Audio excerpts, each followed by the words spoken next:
इस तरह फोल्ड करेंगे। ये मास्क जो है हम घर में बहुत लो कॉस्ट पे तैयार कर सकते हैं।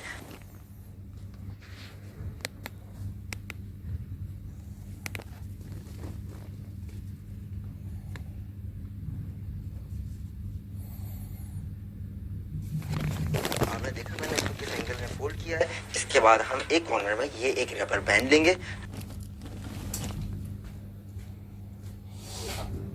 इस तरह से बिल्कुल एक साइड पे मैंने इस तरह रबर बैंड लगाया और मैंने इसको हाफ स्टेपलर कर दिया।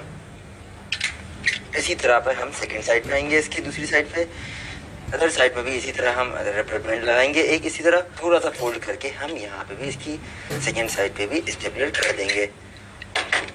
और इसके साथ ये हमारा मास्क तैयार हो चुका है, जो कि बहुत ही लो कॉस्ट पे और घर पे बैठे बैठे हम ये मास्क बना सकते हैं।